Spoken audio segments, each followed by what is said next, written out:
बिहार के नवादा से सटे महादलित टोला में दबंगों का कहर। फायरिंग करते हुए 80 घरों में लगाई आग। 2 दर्जन से अधिक परिवारों के घर जलकर खाक। बिहार के नवादा में हुई घटना को लेकर पुलिस ने 10 लोगों को किया गिरफ्तार। घटना के पीछे जमीन विवाद की आशंका। प्रशासन ने अभी तक आग के हवाले किए गए 21 घर चिन्हित किए। नवादा की घटना पर बीजेपी प्रवक्ता अरविंद सिंह का बयान। बिहार सरकार गंभीरता से पूरे मामले की जांच करा रही है। पीड़ितों को मिलेगा इंसाफ। नवादा की घटना पर आरजेडी प्रवक्ता मृत्युंजय तिवारी बोले, बिहार में चरमरा चुकी है कानून व्यवस्था। प्रदेश में अपराधी बेलगाम। पीड़ित परिवार को फौरन मिले इंसाफ। महाराष्ट्र के भंडारा में गणपति विसर्जन से पहले शोभा यात्रा के दौरान हुआ हादसा। छत गिरने से 30 से 40 महिलाएं घायल। छत से शोभा यात्रा देख रही थी महिलाएं।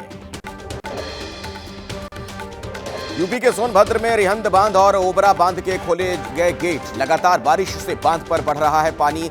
निचले इलाकों में बाढ़ का अलर्ट किया गया जारी।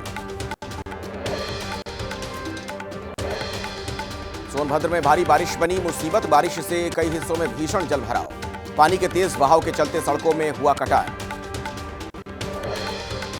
सोनभद्र में लोगों के घरों में घुसा बारिश का पानी। अपने घरों से पानी निकाल रहे लोग। घरों के पास भरा गंदा पानी। लोगों को गंभीर बीमारियों का सता रहा है डर। यूपी के प्रयागराज में गंगा यमुना का लगातार बढ़ रहा है जलस्तर। खतरे के निशान पर बह रहा है पानी। घाटों के पानी में डूबने से सड़क पर हो रहे अंतिम संस्कार। यूपी के चंदौली में कर्मनाशा नदी में अचानक आया तेज बहाव। नेशनल हाईवे के निर्माण कार्य पर लगी रोक। बाढ़ के पानी में डूबे जेसीबी मशीन। 3 लोगों का रेस्क्यू। यूपी के बलिया में गंगा नदी ने दिखाया रौद्र रूप। पानी के बहाव से कटे कई सड़क मार्ग। NH-31 भी बाढ़ से प्रभावित। बिहार जाने वाले वाहनों को रोका गया। बिहार के समस्तीपुर में उफान पर बह रही है गंगा नदी। सहायक नदियों का भी बढ़ा जलस्तर। बाढ़ के पानी में डूबे कई गांव। घरों और स्कूल में भरा पानी। यूपी के संभल में लगातार हो रही बारिश से भारी नुकसान। ऐतिहासिक चक्की का पाट गिरा। दावा है कि 16वीं शताब्दी में आल्हा उदल ने चक्की के इस पाट को ऊंची दीवार पर टांग दिया था। जम्मू कश्मीर में प्रधानमंत्री मोदी आज 2 जनसभाओं को करेंगे संबोधित। सबसे पहले श्रीनगर में होगी रैली, फिर कटरा में जनसभा को संबोधित करेंगे।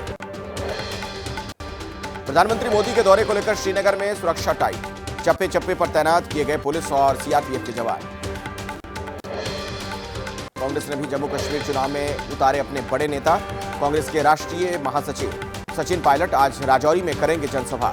श्रीनगर में पत्रकारों के सवालों का देंगे जवाब। हरियाणा चुनाव के लिए बीजेपी आज जारी करेगी घोषणा पत्र। रोहतक में बीजेपी अध्यक्ष नड्डा संकल्प पत्र करेंगे जारी। सीएम सैनी भी रहेंगे मौजूद। हरियाणा के लिए कांग्रेस की 7 गारंटी। 25 लाख तक फ्री इलाज। 500 रुपए में सिलेंडर। महिलाओं को हर महीने 2000 रुपए की मदद का वादा। बीजेपी के हरियाणा प्रभारी सतीश पुनिया का आरोप, कांग्रेस वादे तोड़ने में माहिर। कांग्रेस की गारंटी चीन के खिलौने की तरह। हरियाणा के मुख्यमंत्री नायब सैनी ने कहा, कांग्रेस की गारंटी पर जनता विश्वास नहीं करती है। जनता कांग्रेस को जवाब देने वाली है। बीएसपी ने भी हरियाणा में तेज किया चुनाव प्रचार। आज आकाश आनंद लगाएंगे चौपाल। INLD और HLP के साथ चुनाव लड़ रही है बीएसपी। बीएसपी प्रमुख मायावती ने आज बुलाई बड़ी बैठक। मंडल स्तर से लेकर जिले स्तर तक के नेता भी शामिल होंगे। यूपी उपचुनाव को लेकर समीक्षा हो सकती है। यूपी विधानसभा की 10 सीट पर उपचुनाव। 5 सीट पर लड़ सकती है कांग्रेस। लखनऊ में यूपी कांग्रेस के बड़े नेताओं की हुई बैठक। वन नेशन वन इलेक्शन को लेकर पीएम मोदी का एक्स पर पोस्ट लिखा, यह लोकतंत्र को अधिक जीवंत और सहभागी बनाने की दिशा में एक महत्वपूर्ण कदम। वन नेशन वन इलेक्शन लागू होने से आंध्र प्रदेश, अरुणाचल, ओडिशा और सिक्किम पर असर नहीं। यहां लोकसभा चुनाव के साथ होते हैं विधानसभा के चुनाव। बीजेपी के सहयोगी दलों ने किया समर्थन। एकनाथ शिंदे ने कहा, समय पैसे की होगी बचत। मांझी बोले, कानून व्यवस्था नहीं होगी प्रभावित।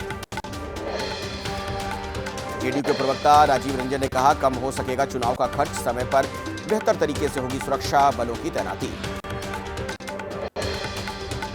वन नेशन वन इलेक्शन के पक्ष में बीएसपी। मायावती ने एक्स पोस्ट पर लिखा, इसका उद्देश्य देश व जनहित में होना जरूरी है। 3 मंत्रियों को वन नेशन वन इलेक्शन के मुद्दे पर विपक्ष से बातचीत की जिम्मेदारी। राजनाथ सिंह, अर्जुन राम मेघवाल और किरण रिजिजू करेंगे बात। वन नेशन वन इलेक्शन पर बोले कांग्रेस अध्यक्ष खड़गे, कहा व्यवहारिक नहीं है व्यवस्था, चुनाव के समय बीजेपी असल मुद्दों से भटकाती है ध्यान।